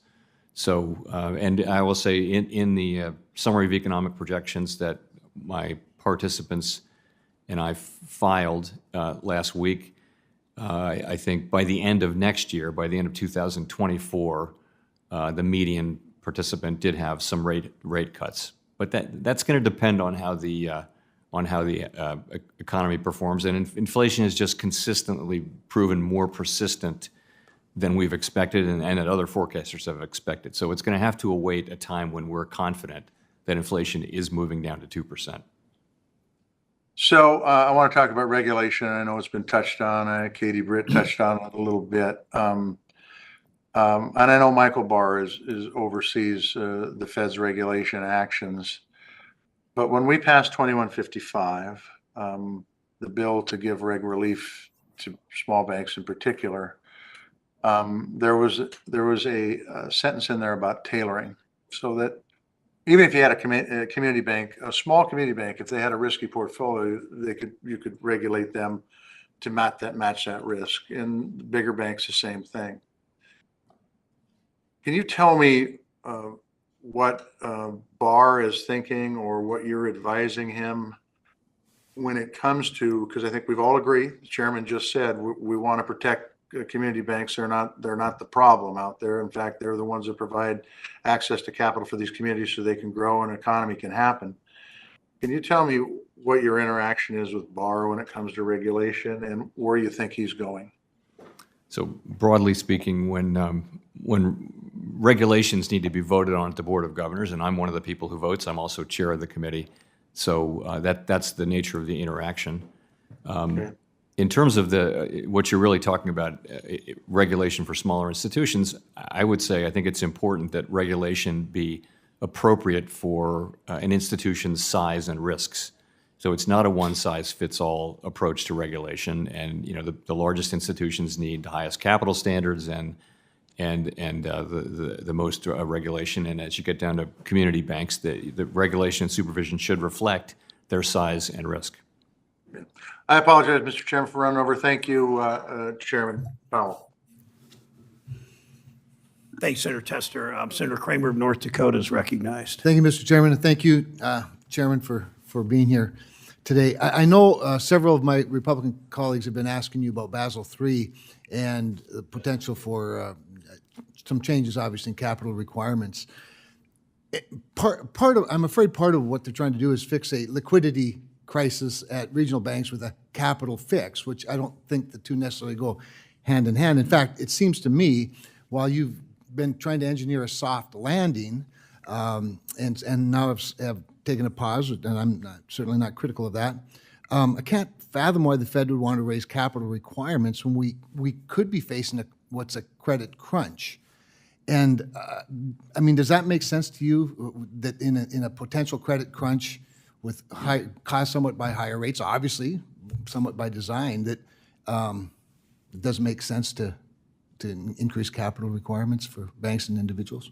So I think that's always the trade-off, is higher capital means more stable, stronger banks that can last through bigger crises and things like that, but it's a continuum, because that also means slightly less capital being available and higher price of capital. So, and the thing with capital requirements is the answer isn't 0 and it's not 100. You've got to find the right place.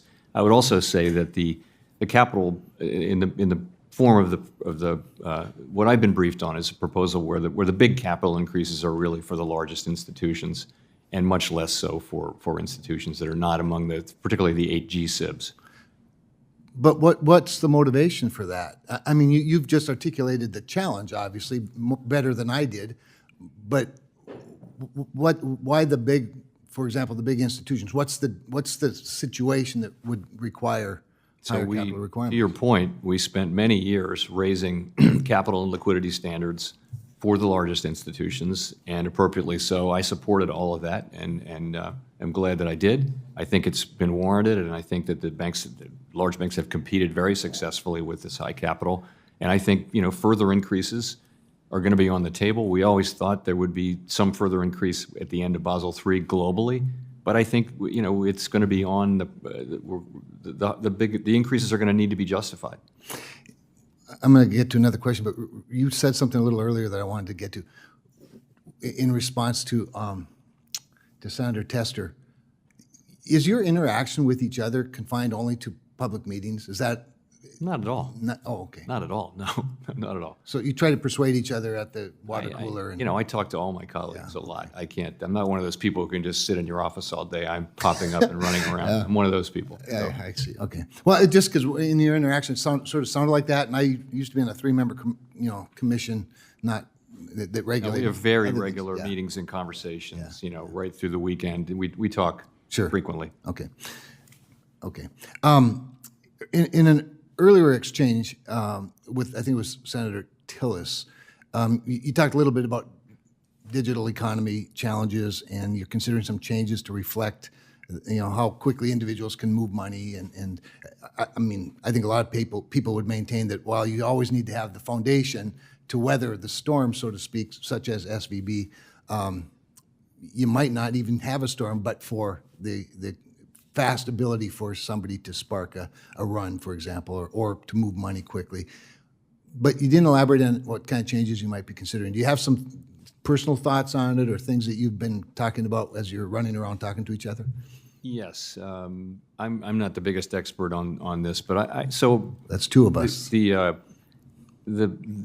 thing that's clear is that our existing liquidity requirements, they didn't take into contemplation at all the idea that you could have a run this fast. And so things are embedded in the net stable funding ratio and the liquidity coverage ratio that reflect an understanding of how fast a run happens. Mm-hmm. And we now learned that, so that's why I think there is regulatory response is going to be appropriate here, not just supervisory. In addition, you would have thought, and we thought, and by the way, this is every bit the board is every bit as accountable as the San Francisco Fed on this. Sure. That supervision could have been much more forward-leaning on the liquidity issue than it was, and so we're going to address that too. Yeah, no, great point, because, these guys have heard me use my, my soccer referee illustration. If you warn the offender over and over and over, but never throw up a card, they just offend worse the next time. So I think that's an obvious finding, and I would concur with you. But the whole issue of the run itself is also problematic, while not maybe directly jurisdictional to any one regulator. As policymakers and regulators together, we should find a better solution. But I thank you again for your service and for being here. Thank you, Mr. Chairman. Senator Warren from Massachusetts is recognized. Thank you, Mr. Chairman. So in 2010, Congress passed Dodd-Frank to make banking regulations tougher and to avoid future bank collapses. And very soon after that, bank CEOs started lobbying for weaker rules. Now, Chair Powell, you also lobbied for weaker rules. When President Trump first nominated you as Fed chair in 2017, you testified, actually in this very room, I think, that you intended to, quote, consider appropriate ways to ease regulatory burdens for the banks. And when I asked you if there were any rules at all, that you thought ought to be made stronger, do you remember what you said? I think I pointed to the net stable funding ratio. No, actually, that's not what you said. You said, honestly, Senator, I think they're tough enough. You couldn't point to anything you thought should be tougher. In 2018... In the event we strengthened the net stable funding Well, ratio. in 2018, you supported Congress's weakening of those rules. You led the Fed in hacking away at one rule after another.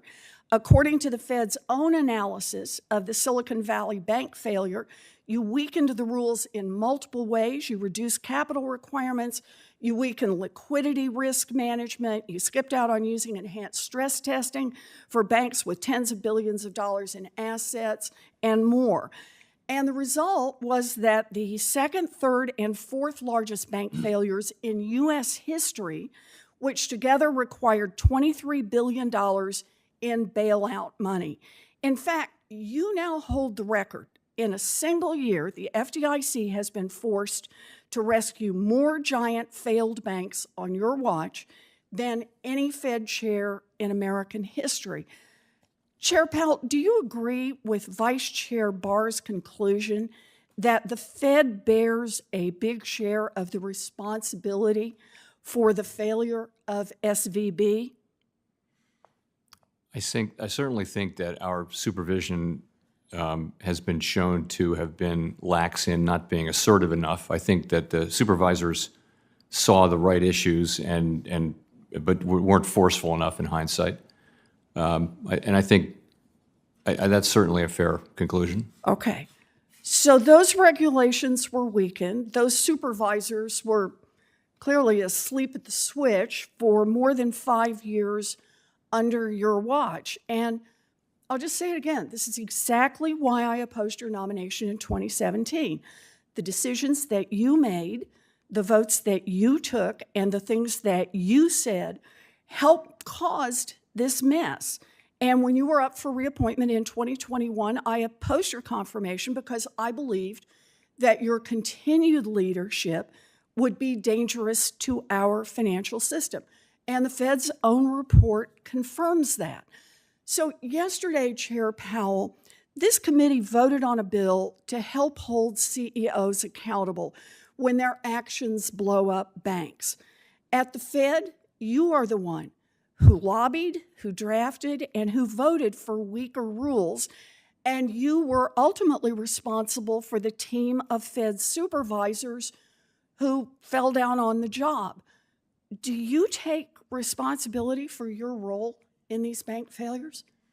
So I think we learned some lessons from the bank failures, and the main responsibility I take is to learn the right lessons from this and to undertake to address them so we don't have a situation like this where we had unexpectedly a large bank fail and spread contagion into the banking system. That's not supposed to happen, and we need to take appropriate steps to make sure it doesn't happen again. So I just want to make sure I understand what you mean when you say you take responsibility.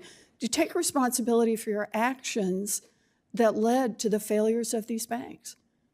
Yeah, I think the question of what happened, supervision was at fault. That's both at the board and at the reserve banks. And are you ultimately responsible for those supervisors? Are you in Actually, charge here? under the law, the vice chair for supervision has Okay, so you has take sole no authority. responsibility on I that. didn't say that. Well, that's what I'm trying to ask. I'm That's trying not to what I said. understand what you take responsibility for. I take responsibility for addressing the situation appropriately. That's talking about that's going my focus. forward. That's my focus. It's going forward. Yeah, well, that kind of sounds like not taking responsibility for what you've done in the past. You know, a month ago, we had the CEOs of the banks that exploded in here, and each of them had scooped up huge bonuses, and each of them said they plan to keep every penny of that money. And now we have the chair of the Federal Reserve who led the charge to weaken bank regulations, who oversaw the bank supervisors who failed miserably to hold these banks in line. And again, the accountability is zero. Our banking system is broken. $23 billion in bailout money, and there is no accountability for those at the top. And once again, the people who didn't cause the mess are forced to clean it up. We need significant changes here. Mr. Chairman, I yield.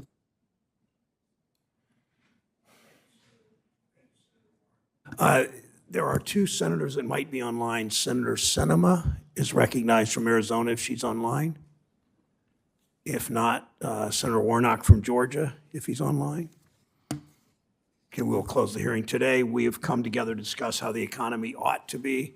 I don't believe that to have a strong economy we must trade American jobs for corporate profits, nor do I believe we must sacrifice a safe and resilient banking system for easy money for the biggest banks. We can fight inflation and protect worker gains by investing in growth right here at home and building a more inclusive economy.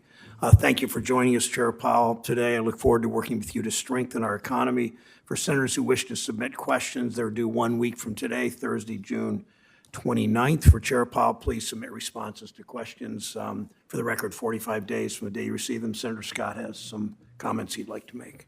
Thank you, Mr. Chairman. Just to be quick, one of the comments that I heard during the hearing was that somehow tax cuts led to the challenges that we're facing with our debt. I just wanted to clarify the record that revenue in 2022 was $4.9 trillion, more than 30% higher than 2017 revenue of $3.32 trillion.